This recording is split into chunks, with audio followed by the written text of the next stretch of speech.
할렐루야. 사랑의 주님, 오늘 함께 예배할 수 있도록 우리를 지키시고 주를 성수하는 귀한 환경과 이 모든 것들 허락하여 주신 주님 감사합니다. 오늘 믿음으로 주님 앞에 나왔사오니 함께하여 주시고 예배하는 우리 모두에게 주의 영광과 은혜가 충만케 하여 주시옵소서. 늘 감사드리며 예수님의 귀하신 이름으로 기도합니다. 아멘. 이 시간 우리 함께 찬양하길 원합니다. 있는 모습 그대로 그 눈을 들어 주를 보라. 우리 두 곡 함께 찬양하겠습니다.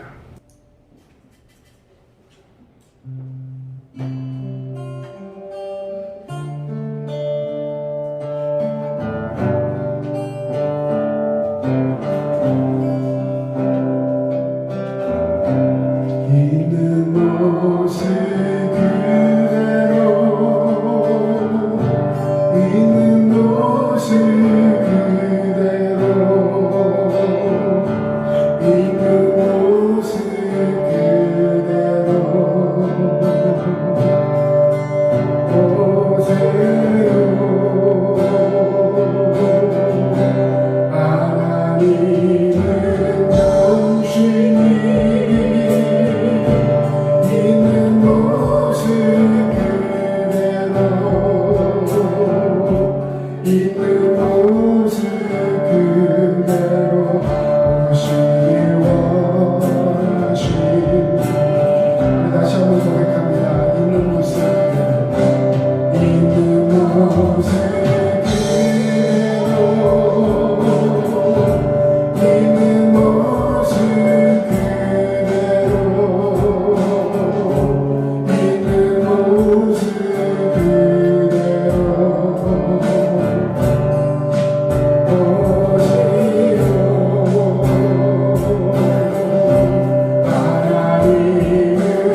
역사하셔 영생의 길로 인도하시니 참 감사합니다.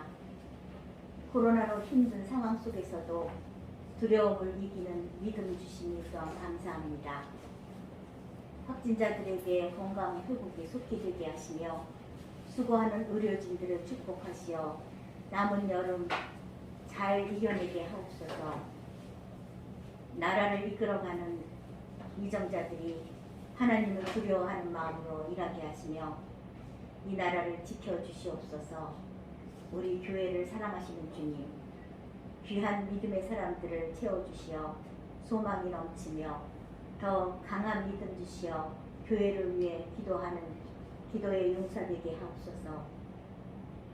주의 역사하심이 나타나는 교회 되게 하옵소서. 함께하는 성도들 모두 건강의 축복 허락하시며 자녀들은 각자의 자리에서 선한 영향력을 끼치는 귀한 믿음의 자녀들로 성장하게 하옵소서. 오늘도 단위에 세우신 담임 목사님의 건강을 지켜주시고 성령께서 함께하시어 전하는 이와 듣는 이가 함께 은혜 받는 귀한 시간 될 줄 믿고 감사드리며 우리를 구원하신 예수 그리스도 이름으로 감사하며 기도합니다.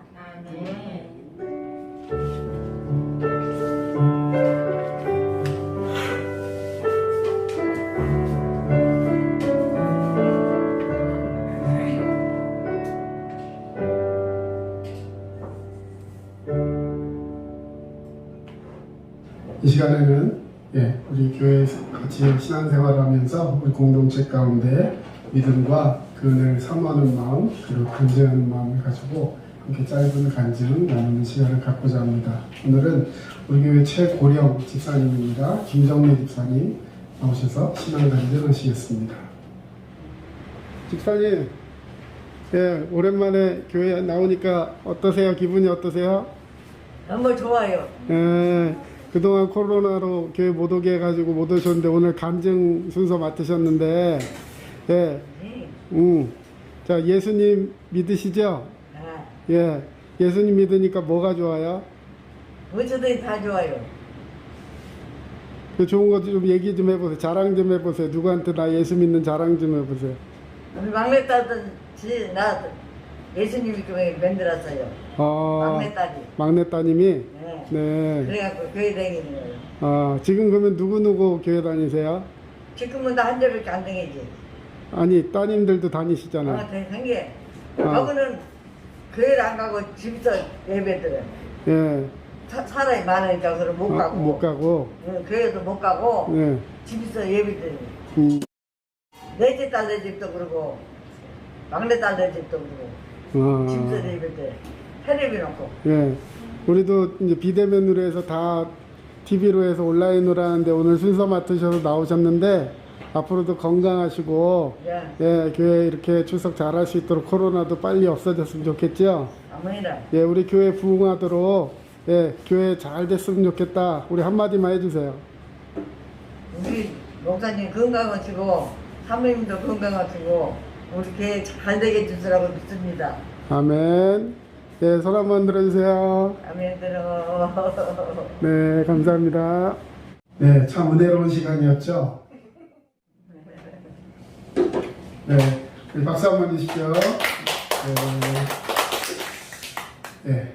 우리 계속해서 우리 말씀 보겠습니다. 우리 먼저 광고 드리면 우리 코로나 4단계로 인해서 비대면 온라인 예배만 가능합니다.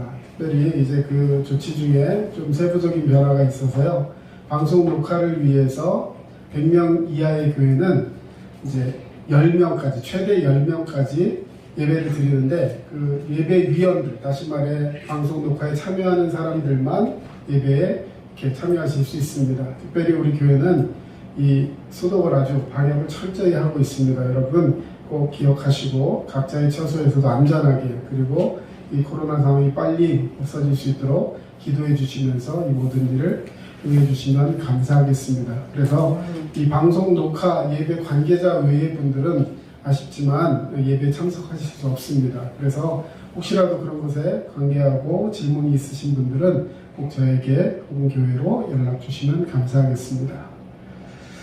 오늘은 예, 갈라디아서 5장 1절 말씀 우리 같이 한번 보겠습니다. 갈라디아서 5장 1절 말씀, 예, 앞에 모니터에도 우리 기록해놨습니다. 우리 같이 읽겠습니다. 시작. 그리스도께서 우리를 자유롭게 하려고 자유를 주셨으니 그러므로 굳건하게 서서 다시는 종의 멍에를 매지 말라. 아멘. 자, 그리스도께서 우리를 어떻게 하시려고요? 자유롭게 하려고 우리에게 자유를 주셨다라고 말씀을 드렸습니다. 그래서 이 자유가 무엇인지, 이 자유를 어떻게 하면 얻을 수 있는지 오늘 말씀을 통해서 우리가 함께 나누어 갈 텐데요. 그 자유를 얻은 자, 다시 말해 우리는 그리스도 안에서 참 자유를 얻은 주의 자녀인 줄로 믿습니다. 그 참 자유를 얻은 주의 자녀는 다시는 종의 멍에를 매지 말아야 한다는 것입니다. 자, 이 말을 다시 한번 거꾸로 뒤집어서 얘기하면 참 자유를 얻고도 종의 멍에를 메고 살아가는 사람들이 있을 수 있다는 것이죠. 그로 인해서 버거워하고 그로 인해서 힘들어하는 사람들이 많은데 그런 것들을 버리고 말하자면 멍에를 내려놓고 주님이 주신 사명을 그 십자가를 붙들고 살아가는 것이 우리에게 주시는 참 자유요 기쁨을 늘 기억해야 할 줄로 믿습니다. 자, 오늘은 새 생명의 골격 10번째 시간입니다. 자, 구원이 있는데 지난 시간에 우리 구원도 이 단계별로 여러 가지 모습을 가지고 있다라는 것을 말씀을 드렸습니다. 그래서 구원의 과정 중에 성화 구원, 이 구원을 이루어가는 과정 중에 우리가 살아가고 있는데요. 다시 말해 칭의 구원, 하나님께서 우리를 의롭다라고 칭해 주신 그 구원으로 단번에 구원의 사건을 접했지만 그럼에도 불구하고 우리가 이 구원을 이루어가는 거룩의 단계를 거쳐가고 있고 주님 만나는 그날에, 다시 사는 그날에 우리는 영화의 구원을 얻을 것입니다. 그런데 지금 우리가 살아가고 있는 이 시대는 성화의 구원의 시대인 것이죠. 그래서 이 성화의 구원에 있어서 우리가 가진 이 복음의 역할, 복음은 그냥 처음에 예수 믿을 때 우리에게 접촉점이 되는 그냥 말씀일 뿐인 것인가, 아니면 복음은 우리에게 어떤 것을 의미하고 있는 것인가, 그것을 어떻게 누려야 하는가, 오늘 이 말씀을 함께 은혜로 나누고자 합니다. 자, 먼저 그러기 위해서는 이 구원에 대해서 목사님들도 또 신학자들도 이 구원에 대해서 굉장히 여러 가지 의견들 혹은 분분한 그런 의견들을 가지고 있습니다. 그래서 뭔가 설명하려고 하면 굉장히 의견 차이가 있고 또 구원이 과연 무엇인가 뭐 이런 얘기를 하다 보면 굉장히 간단하고 명확한 것임에도 불구하고 그것으로 인해 많이 혼돈되는 분들이 있는 것 같습니다. 그래서 오늘은 이 구원에 대해서 먼저 짚어보기도 합니다. 자, 칭의론과 성화론. 자, 무슨 말이냐면 칭의라는 것은 칭의, 말하자면 의롭다고 칭하는 거예요. 자, 칭하는 것, 이것은 한 번의 단회적이라는 말은 단 한 번의 사건으로 끝난다는 것입니다. 자, 몇 번의 사건이라고요? 단 한 번, 단회적, 이례적이라는 거예요. 여러분, 구원받는 것은 여러 번 받는 거예요? 한 번만 받는 거예요? 한 번 받으면 영원히 구원받는 것입니다. 그런데 그것을 칭의, 죄인이 자신의 죄된 삶에 대해서 한 번 단회적으로 회개하는 거예요. 자, 이거 굉장히 중요한 것입니다. 자, 구원을 위해 나의 죄를 회개하고 예수 그리스도를 구주로 믿는 것은요, 한 번의 사건인 거예요. 이번 주에도 예수 믿고, 다음 주에도 예수 믿고, 그 다음 주에도 예수 믿고, 저는 죄인인데 구원받기를 원합니다. 매주 바꾸는 게 아니에요. 영단번, 굉장히 이게 어려운 단어를 써놨는데요. 영원히 단 한 번밖에 없는 사건이라는 거예요. 여러분, 구원은 한 번에 이루어지는 것인 줄로 믿습니다. 이게 바로 칭의예요. 우리가 알고 있는 구원. 그래서 구원은, 한 번 받은 구원은 없어질 수가 없는 거예요. 마귀 사탄은 이걸 자꾸 까부르고 우리를 넘어뜨리려고 해서 우리가 구원 받았냐? 그렇지 않다라고 하면서 우리를 자꾸만 넘어뜨리려고 하지만 여러분, 그런 것에 유혹당하시면 안 됩니다. 우리는 구원받은 주의 백성인 줄로 믿습니다. 아멘. 자, 그러면 두 번째로 칭의 다음엔 뭐가 있냐면 이제 자, 칭의에 대해서 다시 한번 그 효과가 뭐냐면 죄에 대해 죄책이라는 것은 내가 죄를 지어서 그로 인해서 내게 닥쳐오는 책임 같은 거예요. 자, 죄를 지면 그냥 죄로 끝나는 것이 아니라 그 죄에 대한 책임과 형벌이 있을 거예요. 그런데 죄책과 죄에 대한 정죄, 너는 죄인이 안 하고 정죄하는 것, 그리고 그로 인해서 내게 나타나는 형벌, 이 모든 것으로부터 자유케 하는 것, 이것이 바로 칭의의 사건이라는 것이죠. 다시 말해서 내가 의롭다고 칭함받은 그 이후에는 나는 죄로부터 자유할 수 있다는 것입니다. 법적으로. 인정하십니까? 네, 믿으십니까? 네. 자, 그런가 하면, 한번 이렇게 의롭다고 칭해진 사람은요, 그 칭의의 사건에서 결코 탈락될 수가 없는 거예요. 내가 구원받았는데, 그 구원받고 나서 살아가는데, 내가 삶이 좀 부족해서 구원이 점수에 깎여갖고, 예를 들어서 60점까지 구원이고, 59점부터는 구원 아니고, 이런 게 아니라는 거예요. 하나님이 나를 의롭다고 칭해 주셨으면, 나는 그곳에서 영원히 탈락할 수 없는 구원의 동반한 하나님의 자녀인 줄로 믿습니다. 네. 여러분 절대 누가 뭐라 그래도 이것에서 흔들리시면 안 돼요. 자, 그런가 하면 이제 두 번째 성화의 단계를 이야기하고 싶습니다. 자, 이미 구원받았다라고 칭해 주셨지만 그런데 나는 현재 진행 중인 일평생의 과정 중에 이 성화를 겪고 있다는 거예요. 이렇게 표현하면 좀 낫겠습니다. 자, 아이가 엄마 뱃속에 잉태됐어요. 잉태되는 사건은 자기 인생에 있어서 여러 번 일어납니까? 엄마가 뱃속에 애를 여러 명 갖는 걸 의미하는 게 아니라 나 자신이 엄마 뱃속에서 몇 번 태어날 수 있어요. 한 번밖에 태어날 수 없어요. 다시 엄마 뱃속으로 들어갈 수도 없고 다시 태어날 수도 없습니다. 자, 한 번 일어나는 거예요. 자, 그런가 하면 그렇게 태어난 아기가 처음 태어났을 때 뭐 정확하게 몇 밀인지 모르겠지만 요 깨알보다도 작은 그 아이가 엄마 뱃속에서 자라나서 10달 동안 엄마 배 고생시키다가 애를 출산하고 나면 자 이제 컸어요. 한 요만해졌어요. 네? 그럼 그걸로 끝인가요? 거기서부터 시작이죠. 애가 얼마나 부스부스 자랍니까? 또 자라서 막 1살 돌 됐다고 박수 쳐주고 잔치해주고 그러면 또 거기서 끝이에요? 매년 나이가 먹어가면서 아이는 정말 콩나물 자라듯이 막 자라납니다. 그렇죠? 그래서 뭐 사춘기, 성징이 다 끝나고 나면 이제 육체적인 성장을 멈춰요. 그러면 그 아이가 성장을 멈춘 것일까요? 아니에요. 나이가 20살, 30살 장가가고 또 시집가고 혹은 혼자 살고 뭐 여러 가지 상황의 패턴으로 살아가지만 그 아이는 이 키는 안 자랄지 모르지만요 계속해서 자라고 있는 거예요. 심지어 오늘 간증하신 김정래 집사님 연세가 80이 훌쩍 넘으셨지만 계속 자라고 있어요. 어떻게? 우리는 원치 않지만 노화의 과정을 겪고 있습니다. 어제 다르고 오늘 달라 다리에 힘이 없어 산에도 못 갔어 막 이렇게 얘기하시지만 그게 다 성장의 과정인 거예요. 뭘 위해서? 이제 또 천국 가서 하나님 바라볼 날이 있잖아요. 소망 중에 기뻐하시길 축원합니다. 아멘. 여러분 일평생의 과정에 성장이 있어요. 마찬가지로 우리의 영혼도 마찬가지입니다. 우리의 영혼도 칭의, 구원받은 그 단회적인 사건으로 끝나는 것이 아니라 일평생의 과정 중에 이 성화, 거룩하게 변해가는 과정을 겪고 있다는 것이죠. 우리 안에 이미 거룩하다라고 칭해 주셨지만 내 안에 여전히 남아있는 게 있습니다. 그게 뭐냐면 죄성이에요. 죄성. 죄의 권세가 피 흘리기까지의 싸움을 통해서 죄의 악성을 알게 되고 주님의 은혜를 더 깊이 알게 되며 주님을 더욱 의지하게 되고 주님을 더 닮아가는 과정입니다. 여러분 여기서 재밌는 게 있어요. 내가 구원받기 전에는 복음을 깨닫기 전에는요 내가 죄인인지도 알지 못합니다. 근데 복음을 딱 받고 예수 그리스도를 믿고 나니까 내가 죄인인 걸 깨닫게 돼요. 여기 표현해 놨듯이 이 영적 싸움을 통해서 죄의 악성을 알게 된다는 거죠. 여러분 우리는 죄인입니까?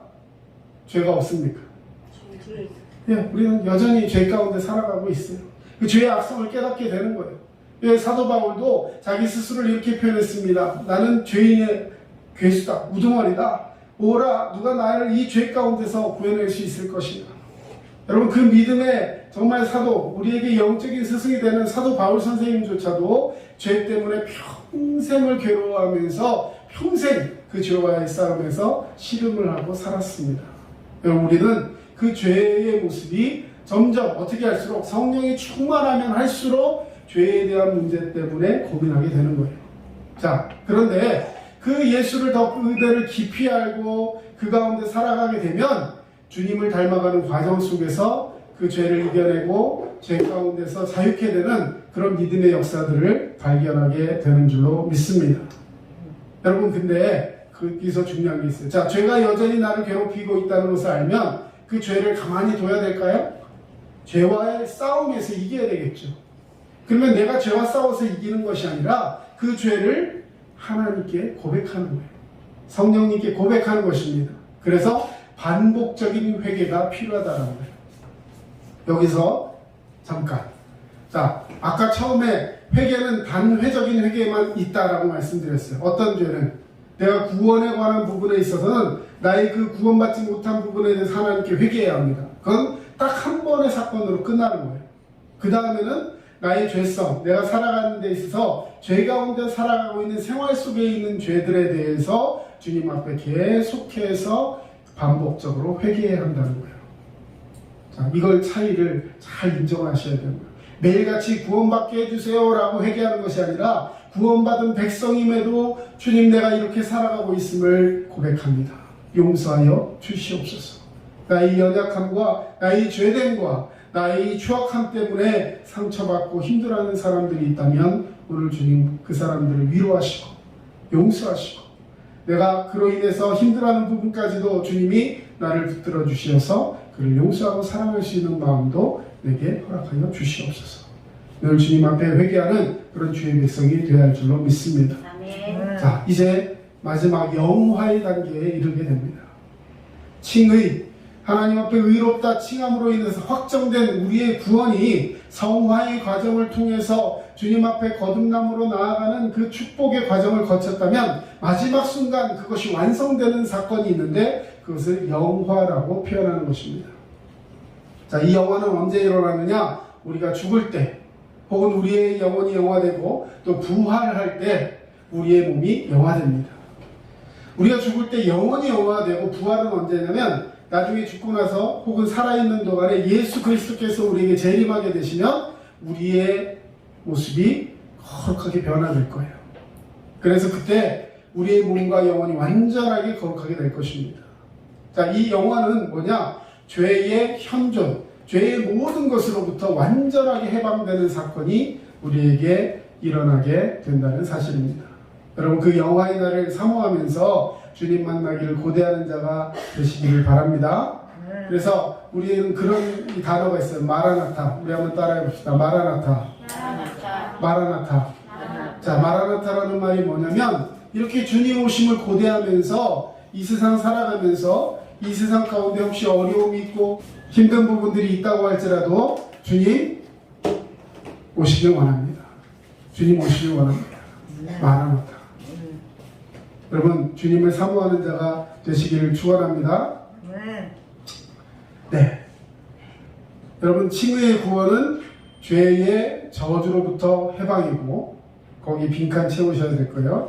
칭의의 구원은 죄의 뭐로부터? 저주로부터 해방이고 성화의 구원은 죄의 지배, 이제 지배당하고 있던 그 부분으로부터 해방되어가는 과정인 것이죠.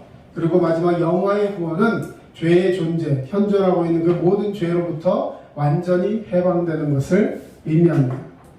자, 오늘은 그래서 우리가 이 구원에 있어서 이 복음이 어떤 역할을 하는 것인가에 대해서 함께 이야기를 하기 원합니다. 성화의 구원과 죄의 관계. 자, 성화의 구원에 있어서 복음의 역할은 무엇일까? 오늘 여러분 교재 보시면 자, 죄를 용서받고 하나님의 그 은혜 가운데 하나님 자녀로 받아들여지는 이 칭으로부터 시작되는 구원은 이 땅에서 예수 그리스도를 닮아가는 성화의 구원을 거쳐서 나중에 천국에서 영원토록 하나님께 함께 영광을 누리는 영화의 구원으로 완성될 것입니다. 이렇게 기록했습니다.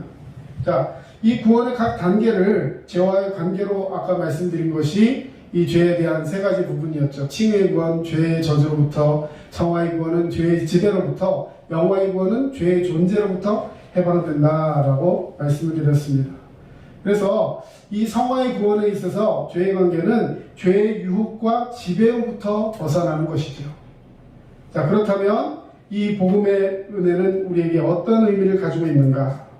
여러분, 복음은 아까도 우리 서두에 말씀드렸지만 예수를 믿기 시작할 때 처음 그냥 복음을 받아들이는, 말하자면 영적 기도하기 위해서 필요한 그런 이론적인 것이 아니라는 것입니다.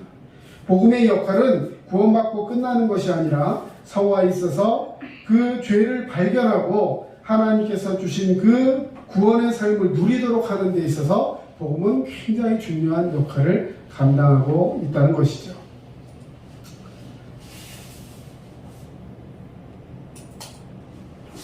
네. 자, 그 다음에 죄의 종. 예수님은 죄가 단지 어떤 법을 어기는 것 정도가 아니라 인간을 속박과 노예 상태로 집어넣는 그런 어떠한 힘이다라고 이런 것들을 알려주셨습니다. 우리 요한복음 8장 34절 말씀 같이 한번 읽어보겠습니다. 예수께서 대답하시되 진실로 진실로 너희에게 이르노니 죄를 범하는 자마다 죄의 종이라. 예. 자, 종이라는 것이 뭐예요? 거기 예속되어 있다는 거예요. 여러분, 우리는 누구의 종입니까? 누구의 종이에요? 자, 잘 모르시겠으면 우리의 주인은 누구십니까? 목사님. 주여. 큰일 납니다. 네, 교주가 됐네요, 갑자기. 네, 우리의 주인은 예수 그리스도신 줄로 믿습니다. 아멘? 아멘. 자, 우리의 주인은 예수님이에요. 자, 그 말은 우리의 주인이 예수님이면 나는 누구의 종이에요? 예수님의 종인 거예요. 그렇죠? 예. 다시 말해 예수님이 우리에게 참 자유요, 진리요, 생명이십니다. 그런 말미암아 우리는 누구의 종이 되느냐? 참 자유의 종이 되는 거예요. 그런데 그렇게 진리 가운데 살아야 되는데 그렇지 못하고 죄를 범하면 우리는 누구에게 딸려가게 되냐면 죄의 종이 되는 거예요. 그래서 죄를 범하는 것을 계속해서 탐하고 죄를 범하고 계속해서 그렇게 살아가는 것은 큰 죄가 됩니다. 아까도 말씀드렸어요. 성령이 우리에게 깨닫게 해주시면 죄를 깨닫게 된다고 말씀드렸어요. 자, 죄 지을 수 있어요. 그런데 중요한 건 그 죄로부터 자유하기를 원하신다면 그 죄로부터 영적 싸움을 위해서 예수 그리스도 앞에 붙들려 있어야 하는 줄로 믿습니다. 자, 여러분, 죄 중에 가장 큰 죄가 뭘까요? 예, 예수 그리스도를 믿지 않는 거예요. 다시 말해서 하나님이 우리 구원받게 하시려고 우리에게 보내주신 예수 그리스도를 믿지 않는 것이 가장 큰 죄예요. 그런데 예수 그리스도를 안 믿는다는 것을 다른 말로 뒤집어 보면 뭐냐면 예수님 말고 다른 것을 믿는다는 거예요. 그게 뭐냐면 우상 숭배예요. 우상이 뭡니까? 손으로 만든 것 이런 것도 있지만요. 여러분, 우상은 굉장히 다양합니다. 죄 중에 가장 최고의 죄가 우상 숭배인데 그래서 십계명에는 보면 우상 숭배는 죄다라고 두 가지나 얘기를 해놨어요. 네, 나 외에 다른 신을 섬기지 말라. 이것도 우상 숭배죠. 네, 우상을 만들거나 그것을 절하거나 섬기지 말라고 하셨어요. 하나님께서 우리에게 주신 이 은혜의 그 순간들을 살아가는 사람은 우상을 선택하는 일을 하면 안 되는 것입니다. 자, 이 옳지 않은 선택을 하는 것, 이것이 바로 죄인데, 죄를 안 지을 수도 있지만 죄를 짓는 쪽으로 선택하는 것, 여기서부터 죄가 시작되는 것입니다. 자, 그렇다면 이 우상 숭배에 어떤 것이 있을까? 한번, 자, 죄는 여러분 어떤 특성이 있냐면요, 죄는 반복해서 짓게 되는 특성이 있습니다. 그래서 죄는 중독성이 있어요. 자, 어떤 것을 거기 예를 들었죠. 거짓말. 한번 거짓말하면 어떻게 돼요? 또 거짓말하게 됩니다. 왜? 그 거짓말을 덮어야 되니까. 네. 예를 들어서 뭐 하지 말라고 했는데 해요. 했어 안 했어? 물어보면 안 했어. 거짓말이죠. 그죠? 근데 그럼 뭐 했어? 한번 하지도 않은 걸 또 했다고 해야 돼. 또 거짓말이에요. 딱 보니까 아니야. 너 정말 안 했어? 안 했어. 또 거짓말이에요. 계속해서 그러다 보면 어떻게 돼요? 그 사람 눈치만 보게 되고 눈소리만 듣게 되고 그러면서 결과적으로 이 부모님이 나를 사랑해 주시고 나를 이렇게 존중해 주고 그런 대상임에도 불구하고 이제는 어떻게 하면 속일까 이런 생각만 하게 되고 나중에 가면 그런 것들이 죄가 습관화되면 굉장히 무서운 죄를 저지르게 되는 것입니다. 또 뭐가 있을까요? 도둑질. 도둑질도 결국은 왜 죄가 되냐면요, 거짓말이에요. 도둑질하고 뭐라 그래요? 안 훔쳤다 그러죠. 그러죠? 네. 남의 것을 안 가져왔다 그래요. 가져와 놓고 나중에 또 변명합니다. 거기 있어서 그냥 가져왔다. 자, 결국 뭐 음란죄, 마약, 이 모든 것들이 다 그런 반복에 의해서 결국 한번 빠져들면 거기서 헤어나올 수 없는 그런 것들이 되고 만다는 것입니다. 자, 이 우상숭배. 자, 우상이라는 것을 이렇게 정의하고 싶습니다. 자, 인간이 하나님 이상으로 추구하는 모든 것이 우상입니다. 우상은 뭐 이렇게 만들어 놓고 잘 만들었어 해서 이걸 섬겨야지 이런 것들보다 가장 중요한 건 뭐냐면 하나님보다 더 우선시하는 게 우상이에요. 인간의 노예 상태로 올가매는 죄 가운데 가장 이것이 대표되는 것이 우상이라고 했는데, 자, 여러분, 우상 때로는 그 자체가 나쁜 것이 아닐 수도 있어요. 심지어는 좋은 것일 수도 있습니다. 자, 한번 예를 들어볼까요? 여러분, 건강 좋아요, 안 좋아요? 좋아요. 건강하시길 축원합니다. 아멘. 건강하고 싶지 않은 사람은 아멘 안 하셔도 됩니다. 건강하시길 축원합니다. 네, 건강하셔야 돼요. 네. 저도 이제 내일 그 백신 접종을 맞는데, 이 두려움이 있습니다. 나름 두려움이 있어요. 오늘 하나님께 또 기도했어요.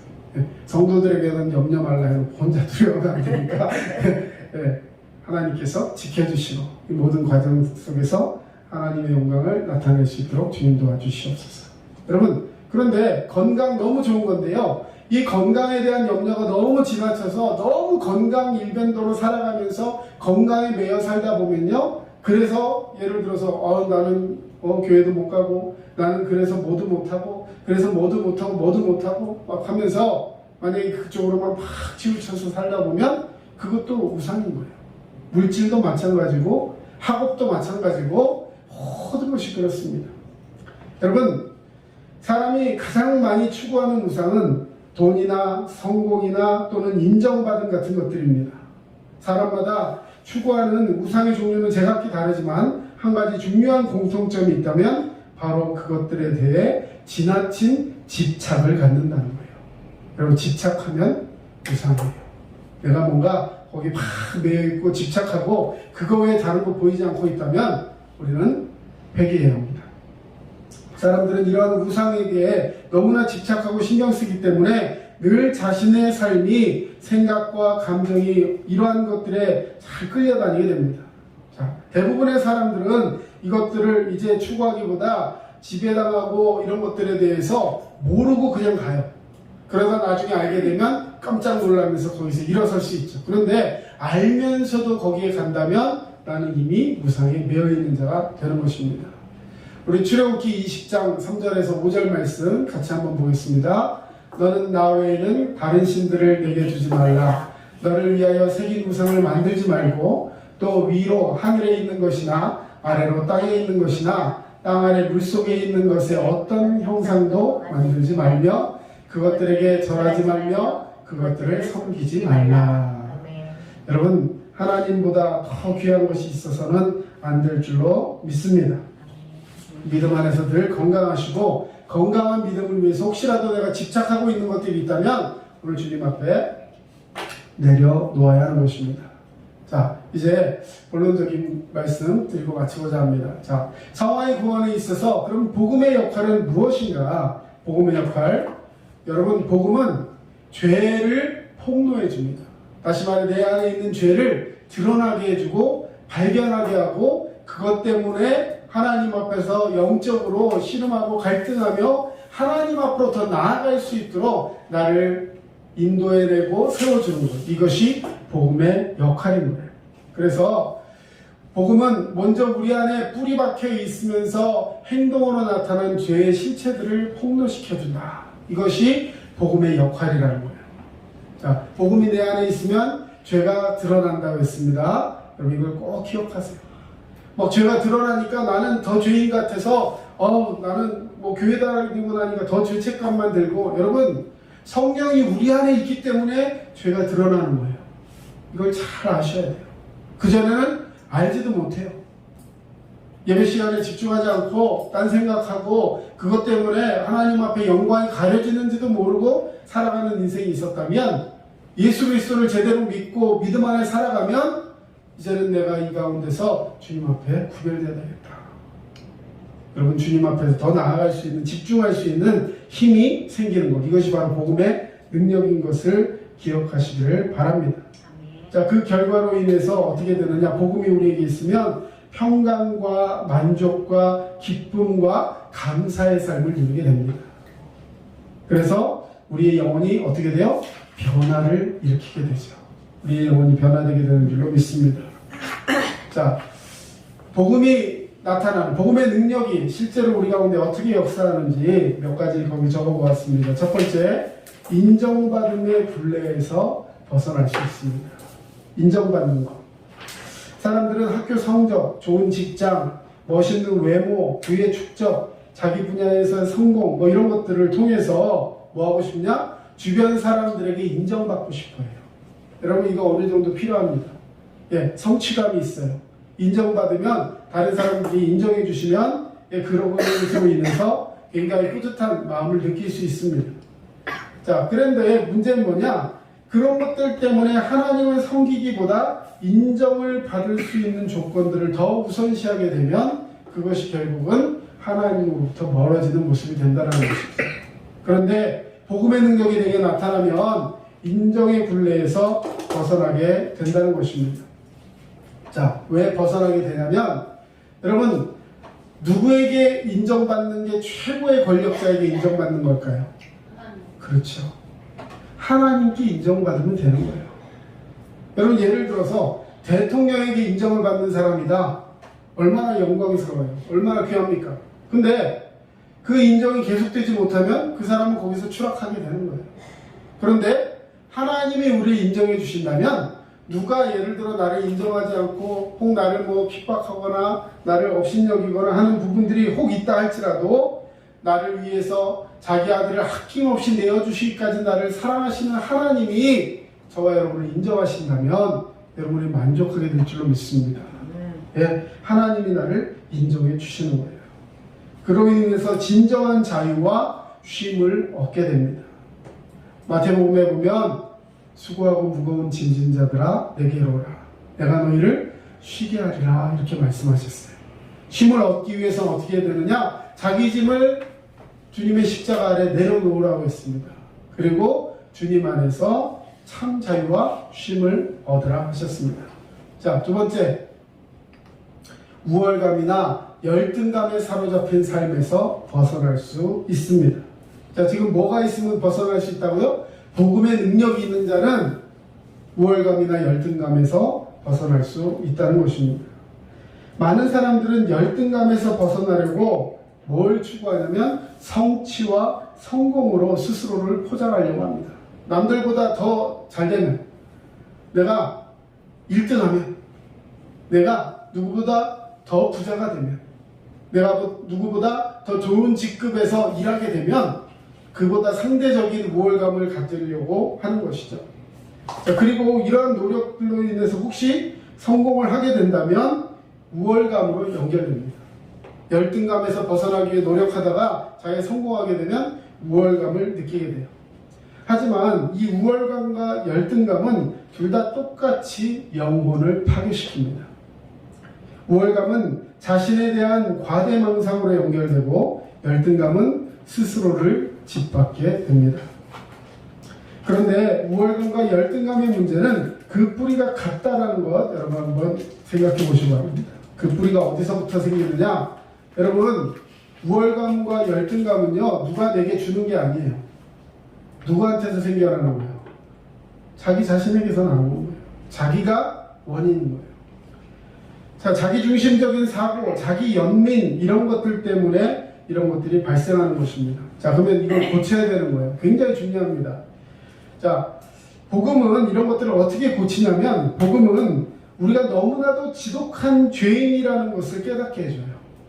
자, 그러다 보면 뭐가 생길까요? 하나님의 아들이신 예수 그리스도께서 십자가에 대신 죽으심으로 말미암아 내가 구원받았다. 다시 말해 내가 어떤 공로로 인해서 구원받은 것이 아니라 나는 죄인입니다 하는 사람은 우월할 수 있어요, 없어요?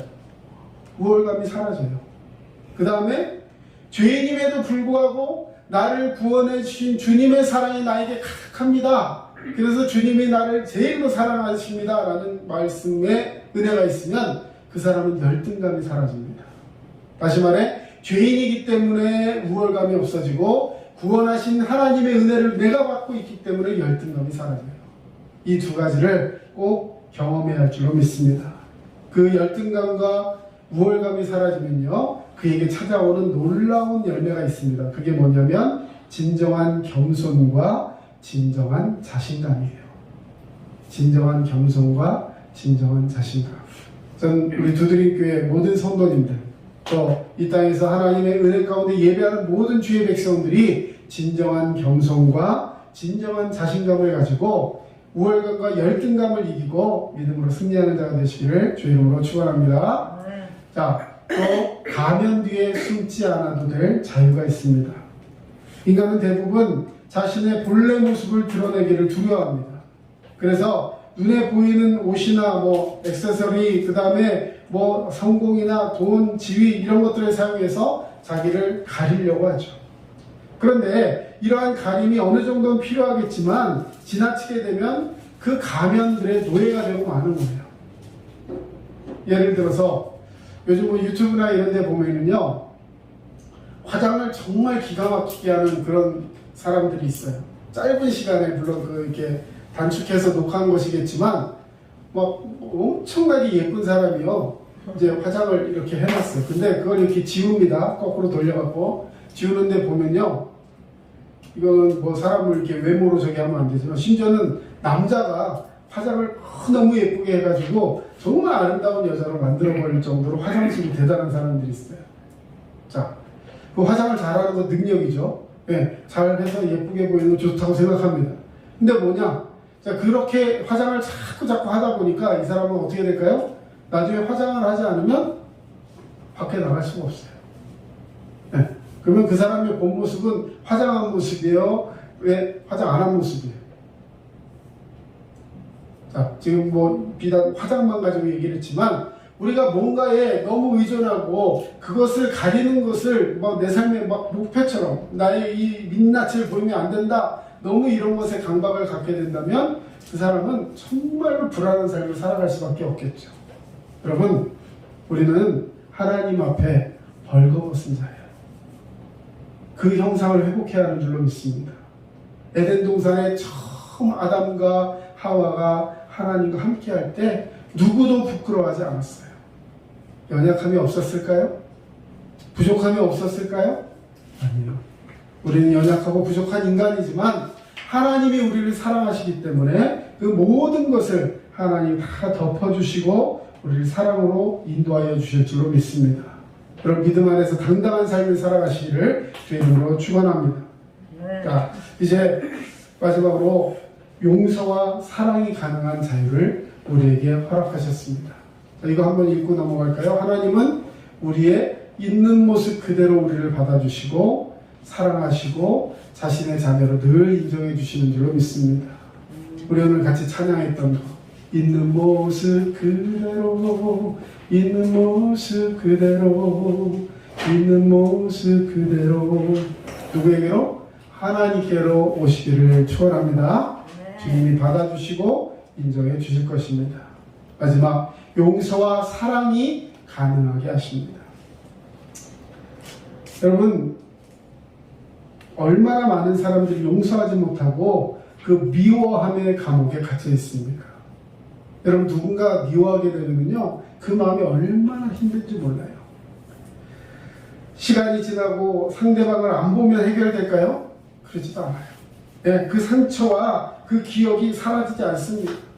또 특별히 매일 보는 사람, 가족이나 이런 사람 때문에 상처를 받고 그를 미워하게 되면요, 이건 정말 지옥 같은 삶을 살게 되는 것이죠. 자, 용서하지 못함의 덫과 상처는 더욱 클 수밖에 없는 것입니다. 진정한 용서와 사랑은 단순히 잊어버리거나 그것에서부터 회피한다고 일어나는 것이 아니라 상대방의 실수와 잘못에도 불구하고 그 사람을 전적으로 받아들일 수 있는 자유함이 있어야 가능한 것이죠. 그래서 이러한 용서와 사랑은 인간의 노력으로 되는 것이 아니라 오직 하나님의 용서와 사랑을 체험할 때 그 체험한 영혼만이 그렇게 할 수 있다는 것을 여러분 꼭 기억하시기 바랍니다. 오늘 우리 안에 누군가 용서하지 못하고 마음속에 담아둔 것들이 있다면 우리 이렇게 고백하시기 원합니다. 주님, 나를 용서하시고 사랑하신 그 은혜의 사랑을 다시 한번 더 깊이 깨닫기를 원합니다. 주님의 사랑으로 인해서 이제는 다른 사람을 사랑하고 그를 품을 수 있는 그런 그릇이 될 수 있도록 주님 함께하여 주시옵소서. 여러분 오늘 복음의 능력을 배웠습니다. 이 복음의 능력이 여러분에게 참 기쁨을 주시고 은혜와 사랑을 주신다는 이 사실을 기억하며 오늘도 승리하는 저와 여러분 되시기를 주의 이름으로 축원합니다. 기도하겠습니다. 사랑의 주님 감사합니다. 오늘도 주님의 은혜와 사랑으로 우리를 붙드시며 믿음으로 나가 깨어 기도할 수 있는 주의 백성 될 수 있도록 도우시는 은혜 감사드립니다. 우리 가운데 연약함이 있는 것을 고백하오나 그것이 정말 복음의 능력임을 깨닫고 복음으로 말미암아 우리가 죄를 깨닫고 죄로부터 자유하여 영혼의 변화를 나타낼 수 있는 그 성화의 과정들을 겪고 있다는 것을 오늘 기억하게 하시며 주의 말씀 가운데 승리하는 우리 모두가 되게 하여 주시옵소서. 이제는 우리 주 예수 그리스도의 은혜와 하나님 아버지의 크신 사랑하심과 성령님의 도우심과 인도하심이 이 구원의 과정 속에서 복음의 능력을 붙들고 믿음으로 자유케 원하는 모든 주의 백성들 머리 위에 이제로부터 영원토록 함께 하시기만을 간절히 축원하옵나이다. 아멘.